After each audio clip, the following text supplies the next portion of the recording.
திரைப்படத்தின் பெயர் பாஷா. அனைவரும் அறிந்ததே. சூப்பர் ஸ்டார் ரஜினிகாந்த் நடித்த மிகப்பெரிய அளவில் ஓடிய படம். ஒரு தடவை சொன்னா 100 தடவை சொன்ன மாதிரி.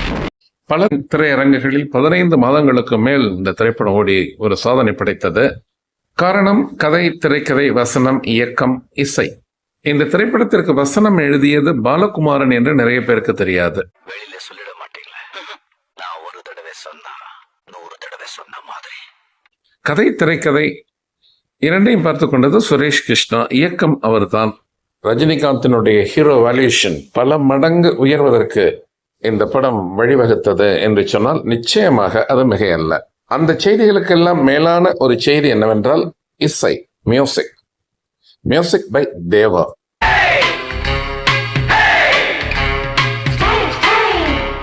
பின்னணி இசை பாடல்கள் அனைத்துமே சூப்பர். இருந்தாலும் இந்த பாடல் மிக முக்கியமான பாடல். இந்த பாடல் நிறைய விஷயங்கள், வினயங்கள் கலந்த பாடல். இது பாடலை கேட்டுவிட்டு போய்விடுகின்றோம், ஏதோ 10 11 என்று நினைத்து விடுகின்றோம். ஆனால் இந்த பாடல் நிறைய சங்கதிகளை உள்ளடக்கியது. அதைத்தான் இந்த வீடியோவில் பார்க்க போகின்றோம் நேயர்களே.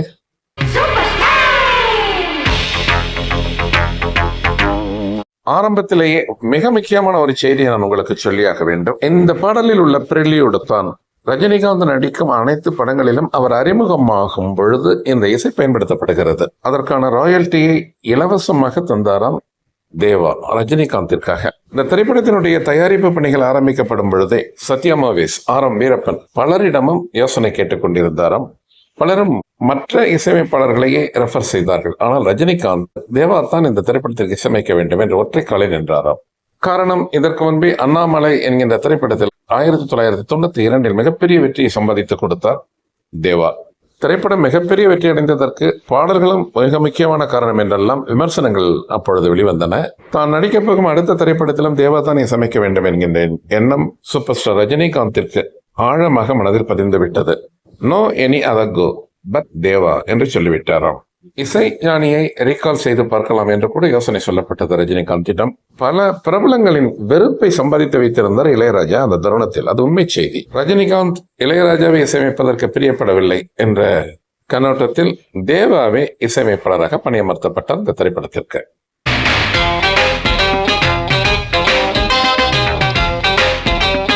இந்த பாடலினுடைய ஆரம்ப இசையின் நிலைய பிரிலியோடு அமர்க்களப்படுத்தி இருப்பார் Deva. No instruments were used but all types of strings என்கின்றது இசை வட்டாரம். கம்பி கருவிகள் அனைத்தும் பயன்படுத்தப்பட்டிருக்கும். கிட்டார், சித்தார், வீணா, மான்லின், புல்புல் தாரா, ஏன் தம்புரா வரை பயன்படுத்தப்பட்டிருக்கும் அந்த ஆரம்ப இசைக்கு. ஒரே பிட்ச், அது ஒரு ஆச்சரியம் அல்ல. ஆனால் ஒரே துனி.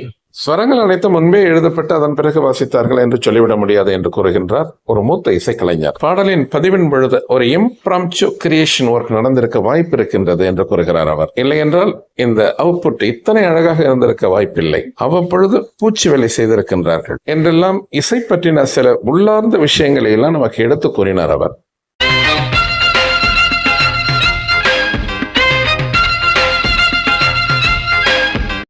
ஒட்டுமொத்த இந்த பாடலினுடைய ஒரு ஃபவுண்டேஷன் போர்ஷன் அந்த இடம்தான். வயலின், ஃப்ளூட், ஷனாய் 3 வாசிக்கப்படுகிறது. சற்று கூர்ந்து கேளுங்கள்.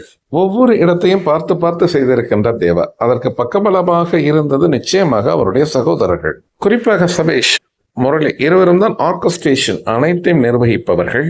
இந்த இடத்தில் இந்த கருவி இருக்க வேண்டும், இப்படி வாசிக்க வேண்டும் என்றதோடு விட்டு விடுவாராம் தேவா. ஆனால் சபேஷ், முரளி இருவரும் அதை இன்னும் என்று செய்வார்களாம். எது எப்படியோ பாடலினுடைய கோர் போர்ஷனை தயாரிப்பது தேவா தான்.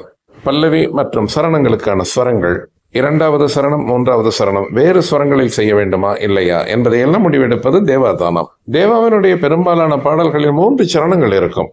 ஒவ்வொரு சரணத்திற்கு முன்பும் வெவ்வேறு இன்டர்லியூட் இருக்க வேண்டும் என்பதில் கங்கணம் கட்டுவாராம் தேவா. அதற்கான அடிப்படை ஸ்வரங்களை எழுதி கொடுத்து விடுவாராம் தனது சகோதரர்களிடம். சபேஷ், முரளி, குறிப்பாக சபேஷ் அதை இன்னும் மேம்படுத்துவாராம்.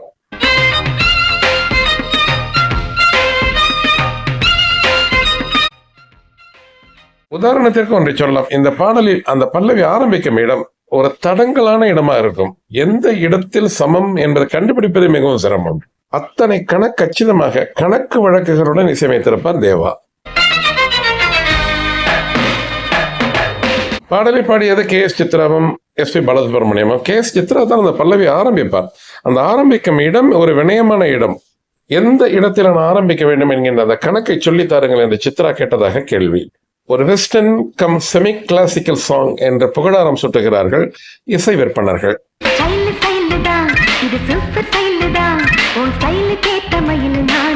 ரஜினிகாந்த் இதில் டான்ஸ் ஆடுவதால் கோரியோகிராஃபி ஒரு மைனூட்டாக இதில் பார்க்கப்படவில்லையாம்.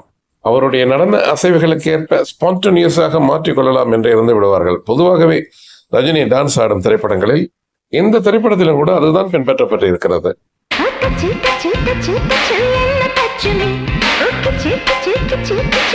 பாடல் வரிகள் ஒவ்வொன்றும் ஒரு புது கவிதைகளாக இருப்பதை வைத்தே நாம் கணக்கிட்டு விடலாம் யார் எழுதியிருப்பார் என்று. வைரமுத்து தான், சாட்சாத் வைரமுத்து எழுதிய பாடல். சொல்லப்போனால் இந்த திரைப்படத்தில் உள்ள அனைத்து பாடல்களும் வைரமுத்து தான் எழுதினார்.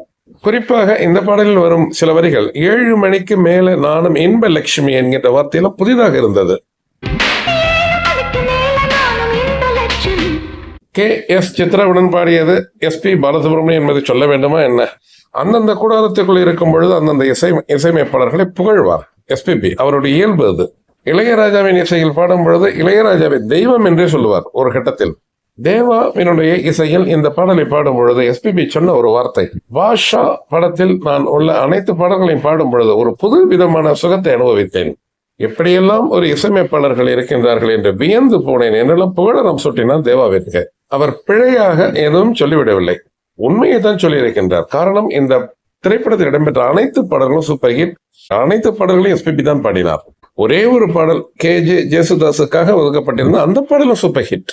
இந்த திரைப்படத்திற்கு தேவா இசையமைக்கும் பொழுது அவருக்கு ஜாதகத்தில் அனைத்து கிரகங்களும் உச்சத்தில் இருந்திருக்க வேண்டும் என்று என்னிடம் கூறினார். மிக பிரபலமான ஒரு இசைக்கலைஞர். வார்த்தைக்கு வார்த்தை ஹீரோ ரஜினிகாந்தை பற்றி பேசிவிட்டு ஹீரோயின் நக்மாவை பற்றி நாம் எதுவும் குறிப்பிடவில்லை என்றால் அது மிகப்பெரிய பிழையாகிவிட நேயர்களே. கவர்ச்சிகரமான ஒரு ஹீரோயின் மட்டுமல்ல, மிக அற்புதமாக டான்ஸ் ஆடக்கூடியவர் நக்மா. திரையுலகில் மற்றொரு செய்தி உண்டு. நக்மா ஜோதிகாவினுடைய மூத்த சகோதரி என்ற ஒரு செய்தி உண்டு. அது உண்மையா என்று விசாரிக்கும் பட்சத்தில் நமக்கு கிடைத்த தகவல் என்னவென்றால், இருவரும் ஆஃப் சிப்லிங்ஸ் என்று கூறுகிறார்கள். தாய் ஒருவர் தான், தந்தை வேறு வேறு.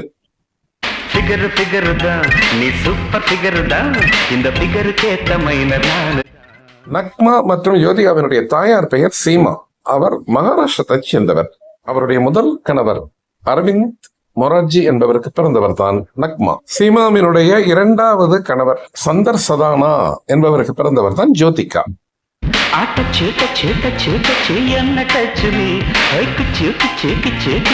என்ன தாளத்தில் என்ன ராகத்தில் அமைந்திருக்கிறது இந்த பாடல் என்பதை பார்ப்போம் நேயர்களே. நிச்சயமாக இது தசர நடை. தசர நடையில் கமாஸ் என்கின்ற ஒரு ராகத்தை அடிப்படையாக கொண்டது என்று சங்கீத விற்பனர்கள் கூறுகிறார்கள். இந்த பாடலை இந்த ராகத்திற்கு ஒரு சிம்பிள் கான்செப்ட் சொல்கின்றார்கள். அது இனிமையான அழுகை அல்லது சோகமான ஒரு சிரிப்பு. மிக மென்மையான ராகம், கேட்பதற்கு இனிமையாக இருக்கும், அதே சமயத்தில் அழுகையும் வருமாம். ஒரு பாடலின் சுவை என்பது ஒரு ராகத்தை அடிப்படையாக கொண்டதா என்ற ஒரு கேள்வி எழுந்தது விவாதத்தின் பொழுது. நிச்சயமாக நிதர்சனமாக என்கின்றார்கள். மங்களகரமான ஒரு நிகழ்விற்கு சிந்து பைரவி ராகத்தை நாம் வாசிக்க முடியாது. உறங்கி கொண்டிருக்கும் நேரத்தில் பூபாலம் என்கின்ற ராகம் எடுபடாது.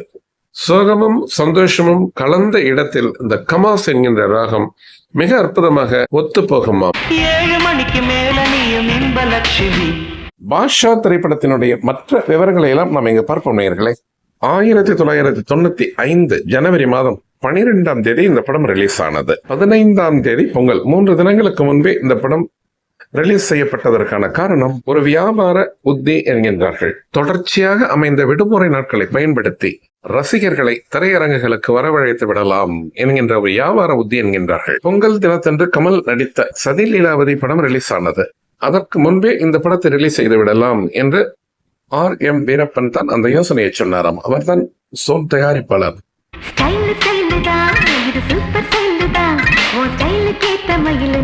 திரைப்படம் நிச்சயமாக வெற்றி பெறும் என்பது எங்களுக்கு தெரியும். ஆனால் இந்த அளவுக்கு ஒரு ஹிமாலய வெற்றியை தரும் என்று நாங்கள் எதிர்பார்க்கவில்லை என்றாராம் சுரேஷ் கிருஷ்ணா, படத்தினுடைய இயக்குனர். கடைசி வரை எனக்கு திரைக்கதையில் ஏதேனும் பிழை செய்திருக்கின்றனோ என்று ஒரு உறுத்தல் இருந்து கொண்டிருந்தது. படம் வெற்றி பெற்ற பின்புதான் எனக்கு தெரிந்தது இதுதான் சிறந்த திரைக்கதை அமைப்பு என்று. என் நண்பர்கள் கூறிய பிறகுதான் நான் சாத்வீகமானேன் என்று கூறினாராம் திரைப்படத்தினுடைய இயக்குனர் சுரேஷ் கிருஷ்ணா.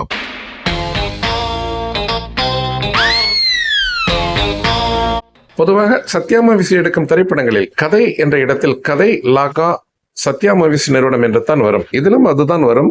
இருப்பினும் 2 பெயர்களை சேர்த்திருப்பார்கள். சுரேஷ் கிருஷ்ணாவையும் இணைத்திருப்பார்கள். அதுபோல ரஜினிகாந்த் பெயரும் இடம்பெற்றிருக்கும் கதை லாகாவில். சில முக்கியமான காட்சிகளை சுரேஷ் கிருஷ்ணாவிற்கு எடுத்து கூறியது ரஜினிகாந்த் தானாம். இந்த இடத்தில் இது இப்படி வைத்தால் நன்றாக இருக்கும் என்று யோசனை கூறியது ரஜினிகாந்த். அது எந்த இடம் என்றால், ரஜினி தன்னுடைய தங்கைக்கு மெடிக்கல் காலேஜில் சீட் கேட்டு அந்த பிரின்சிபாலிடம் அந்த உரையாடும் காட்சி மிக பிரபலமாக பேசப்பட்ட காட்சி. அது இன்னும் சொல்ல போனால் பாஷா என்கின்ற திரைப்படத்திற்கு ஒரு சத்தான சீன் என்று சொல்லலாம். அதை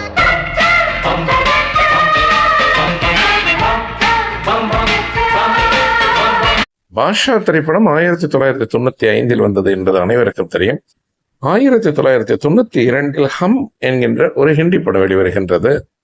அந்த திரைப்படத்தில் அமிதாப் பச்சன் தான் ஹீரோ. அதில் ரஜினிகாந்தும் நடித்திருக்கின்றார். அமிதாப் பச்சனுடைய தம்பி போலீஸ் வேலைக்கு முயற்சிக்கின்றார், கிடைக்கவில்லை. உடனே அமிதாப் பச்சன் உள்ளே சென்று அந்த அதிகாரியிடம் தான் யார் என்று முற்காலத்தில் ஒரு தாதாவாக இருந்ததாக கூறி அந்த ஒரு ஐக்கோனை பயன்படுத்தி அந்த வேலை வாங்கி தருவதாக, அந்த வேலையை பெற்று விடுவதாக ஒரு சீன். அந்த காட்சி அந்த திரைப்படத்தில் இடம்பெறவில்லை. அந்த திரைப்படத்தினுடைய ஓட்டத்திற்கு அந்த காட்சி ஒத்து வராது என்று இயக்குனர் சொல்லிவிட்டாராம். அதனால் அந்த காட்சியை எடுத்து விட்டார்கள். ஆனால் ரஜினிக்கு அந்த காட்சி மிகவும் பிடித்திருந்தது. அது அப்படி ஒரு காட்சி வைத்திருந்திருக்கலாம் என்று கூறினாராம். அப்பொழுது அதை யாரும் ஏற்றுக்கொள்ளவில்லை. பிறகு சுரேஷ் கிருஷ்ணாவிடம் இது பற்றி கூறியிருக்கின்றார். அதன் பிறகுதான் பாஷா திரைப்படத்தில் அப்படி ஒரு காட்சி வந்தது. அது மட்டுமல்ல, ஆனந்தராஜை அடித்து துவஷ்டம் செய்வார் ரஜினிகாந்த். ரஜினியுடைய தம்பி அதை பார்த்து கொண்டிருப்பார். இன்னும் சொல்ல போனால் ரஜினியுடைய தம்பியினுடைய உயிரை காப்பாற்றுவதற்காகத்தான் அப்படி ஒரு சண்டை அங்கு நடக்கும். ஆனால் ரஜினியின் தம்பி அத்தனை கொடூரமாக தனது அண்ணன் ரஜினிகாந்த் சண்டையிடுவதை பார்த்து அவருக்கு மிகப்பெரிய சந்தேகம் வந்துவிடும்.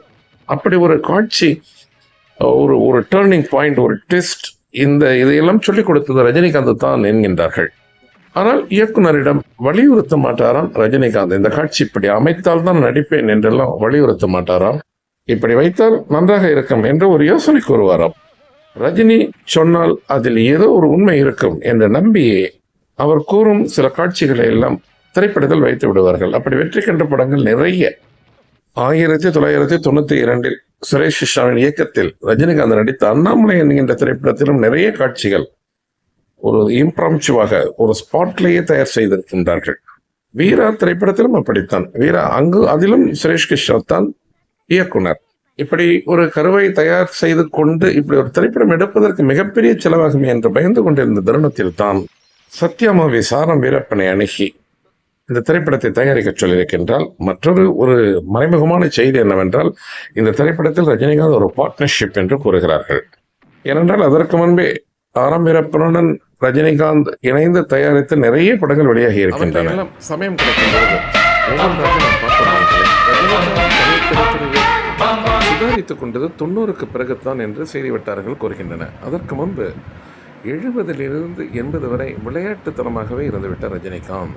80ற்கு பிறகு அவர் கதைகளை தேர்ந்தெடுத்து நடிக்கவில்லை.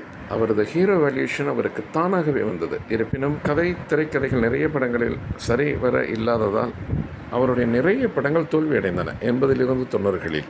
90க்கு பிறகுதான் ரஜினிகாந்த் எம்ஜிஆரின் பாணியை பின்பற்றினார் என்று கூறுகிறார் மூத்த பத்திரிகையாளர். திரைக்கதை தனக்குரிய ரோல் எப்படி இருக்க வேண்டும் என்பதில் நிதானித்து இறங்கினாராம் ரஜினிகாந்த். அதன் பிறகுத்தான் எம்ஜிஆர் தான் ஹீரோவாக நடிக்கும் திரைப்படங்கள் அனைத்து திரைப்படங்களையும் ஒத்துக்கொள்ள மாட்டாராம். திரைக்கதை அம்சம் என்ன, தன்னுடைய ரோல் எந்த விதத்திலாவது பாதிக்கப்படுகின்றதா என்பதை பார்ப்பாராம். அதைத்தான் பின்பற்றினார் ரஜினிகாந்த். தன்னுடைய ஸ்டைல் என்னவென்று அவருக்கு தெரிந்துவிட்டது. அதற்குரிய கதை இருக்கின்றதா என்று பார்த்து ஆராய்ந்த பின்னே அவர் கால் ஷீட் கொடுத்தாராம். ரஜினிகாந்தின் வெற்றிக்கு அதுவே காரணம் என்று கூறப்படுகிறது. நன்றி நேயர்களே.